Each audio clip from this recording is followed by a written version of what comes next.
परमेश्वर के अति पवित्र और सुंदर नाम को महिमा मिलने पाए।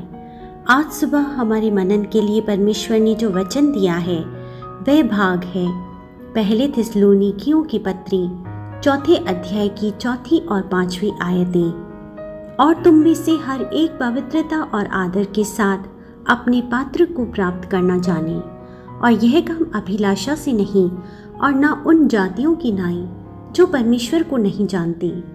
प्रियों, जो हमने कल मनन किया था उसी विषय को हम आज आगे मनन करेंगे।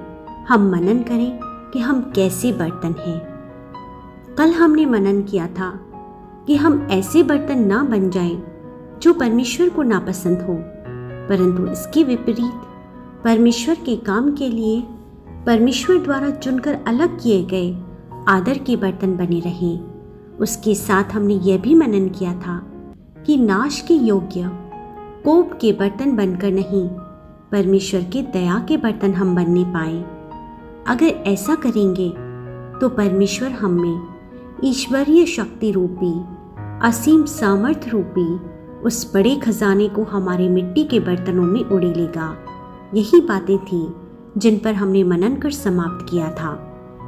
आज के वचन की 4 आयत को फिर से पढ़ूंगी, जो पहले थिस्सलुनीकियों के 4 अध्याय से ली गई है। और तुम में से हर एक पवित्रता और आदर के साथ अपने पात्र को प्राप्त करना जाने। आज के वचन में एक विशेष शब्द का उपयोग है, अपने पात्र को। यह हमें व्यक्तिगत तौर पर खुद की ओर इशारा कर रहा है। हमारा स्वयं के जीवन के प्रति निकटता, आदर और पवित्रता के साथ होनी चाहिए। हमारे खुद के जीवन को परमेश्वर को जानने के लिए समर्पित करना चाहिए, न कि अन्य जातियों के समान काम अभिलाषाओं के लिए समर्पित एक जीवन ना हो। ऐसा शरीर ना हो हमारा शरीर। आज अनेक अपने पात्र को दुर्मार्गों में, व्यभिचार में और विभिन्न काम अभिलाषाओं में, धन की इच्छाओं में जब उलझा हुआ पाते हैं, तो हम रूपी बर्तन परमेश्वर को महिमा देने वाले पवित्रता के बर्तन बनने पाए। ऐसा मैं इस वचन के आधार पर हृदय से प्रार्थना करती हूँ। अपने अपने बर्तनों को खुद ही प्राप्त करना है, यह सच्चाई भी हमें जाननी ज़रूरी है। हमारे बर्तनों को हम कैसे स्वयं प्राप्त कर सकते हैं? यशाया अध्याय 53 के 3 आयत के अनुसार मसीह हमारे लिए तुच्छ जाना गया, इस बात का बोध होना काफ़ी है।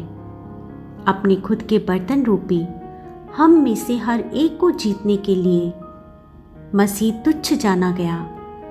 रूप देखें तो व्यक्ति नहीं, आकृति देखें तो मनुष्य नहीं लगता, ऐसा कुरूप किया गया।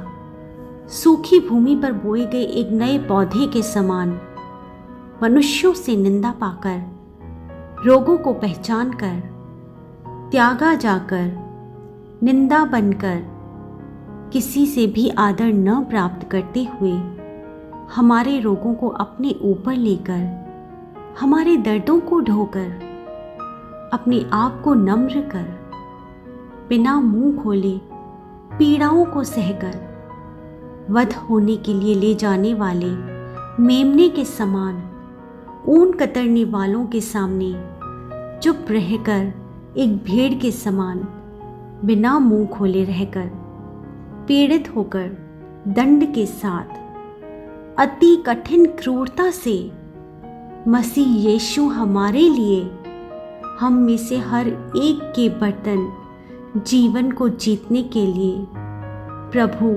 साक्षात मसीहा हमारे लिए तुच्छ जाना गया। ऐसा है तो प्रियो, खुद को जीतने की जिम्मेदारी हमारी खुद की है। इस बात को समझकर प्रभु जो तुच्छ जाना गया, उसके हाथों में अपने आप को यदि समर्पित करें तो साक्षात रोगों, यदि यीशु मसीह ने ढोया है तो अपने मार खाने के द्वारा हमें शारीरिक और आत्मिक छुटकारा देकर हमें आदर के योग्य पवित्रता वाले अपने खुद के बर्तन बनाकर बदलने के लिए स्वर्ग सशक्त है। और भी कई विशेषताओं वाला एक पात्र है।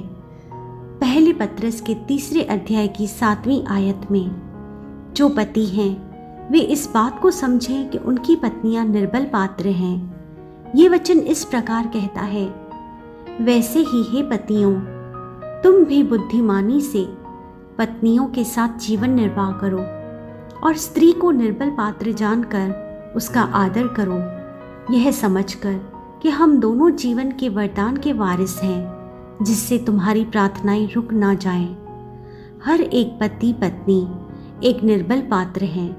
इस बात के बोध के साथ, बुद्धिमानी के साथ, जीवन साथी के साथ जीवन निर्वाह करो। इसी बात को इसके द्वारा हमें याद दिलाया गया है। मुझे सुनने वाले आप परिवार वाले नौजवान होंगे, मध्य आयु वर्ग के होंगे, बुजुर्ग अवस्था में पहुंचकर शरीर रूपी जीवन के बोझ को उठाकर झुकी हुई अवस्थाओं में हो सकते हैं। चाहे कुछ भी क्यों न हो, निर्बल पात्रों को परमेश्वर ने जीवन साथी के तौर पर दिया है। इस बात को समझकर उन्हें हाथ देकर, मार्गदर्शन कर जीवन को साथ निर्वाह करने वाले बनने पाए।